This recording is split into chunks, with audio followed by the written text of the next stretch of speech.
Já, við erum hérna með Arnar Pétursson. Hann var að sigra Adidas Boost-hlaupið, 10 km hlaup, á nýrri og hraðri braut að sögn hlaupahaldara. Hvernig fannst þér brautin? Stóð hún undir væntingum? Já, algjörlega sko.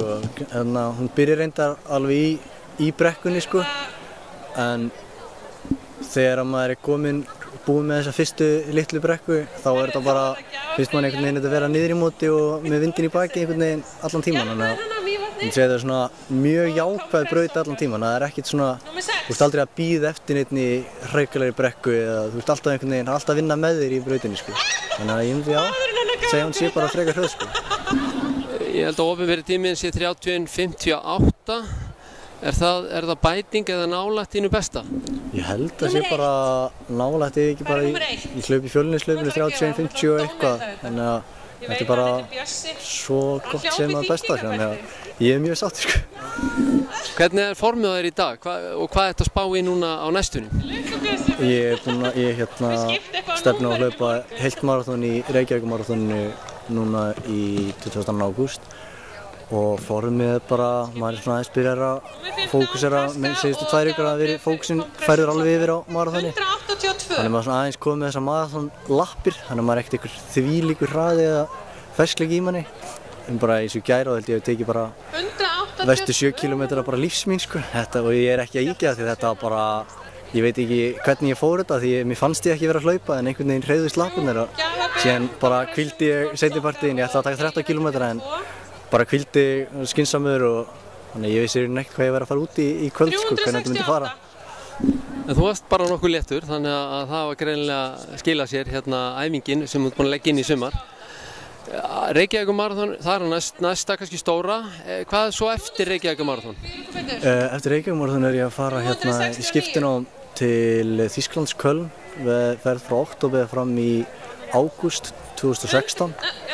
Þar ætla ég að fókusera svolítið á bara styttri hlaup framan af vetri og vonandi að Ísland sendi lið á HM í hálfumaraþoni þá held ég í mars 2016.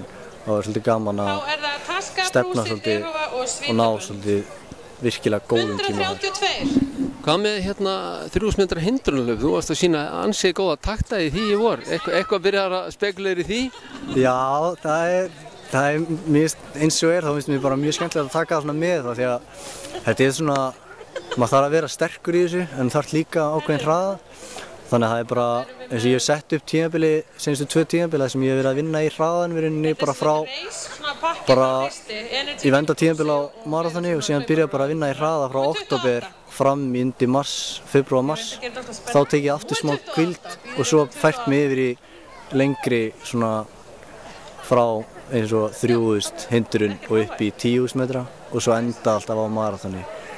Þannig að svona, ég veit ekki hversu mikið fókusin verður á 3000 hindrun en það er aldrei að vita sko. Það er spennandi verkefni reyndar á næsta ári, þá held ég að sé einhverjir Evrópuleikar sem Ísland mun taka þátt í.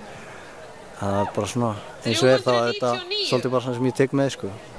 Segðu mér eitt svona lokum, hvað með næringu og svona, við vitum að þú æfir náttúrulega mikið og hleypur vel og það allt saman.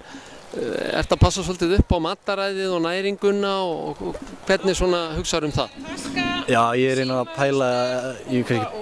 pæla sem innsku í því, en maður samt mjög meðvitaður hvað maður er að borða eins og ég passa mig alltaf mjög mikið á því, ég held að það sé mikilvægast þegar maður er með næringuna sko fyrsta sem þú færir eftir hlaupið og eftir æfinguna er að vera snöggur á að ná próteinum og kolvetnum í því strax og síðan er rauninni sko, eins og ég hef sagt sko við marga, það er annarkvort sko, ef þú fyrir að byrja að æfa hlaup, annarkvort mun mataræðið breytast eða þú munt hætta að æfa hlaup af því að það gengur ekkert fyrir þig að vera að borða bara hvað sem er og ætla síðan að taka einhverja svakalega æfingu seinnipartinni þá bara maginn að þér höndlar það ekki og þú átt ömurlega æfingu og það verður allt ömurlegt.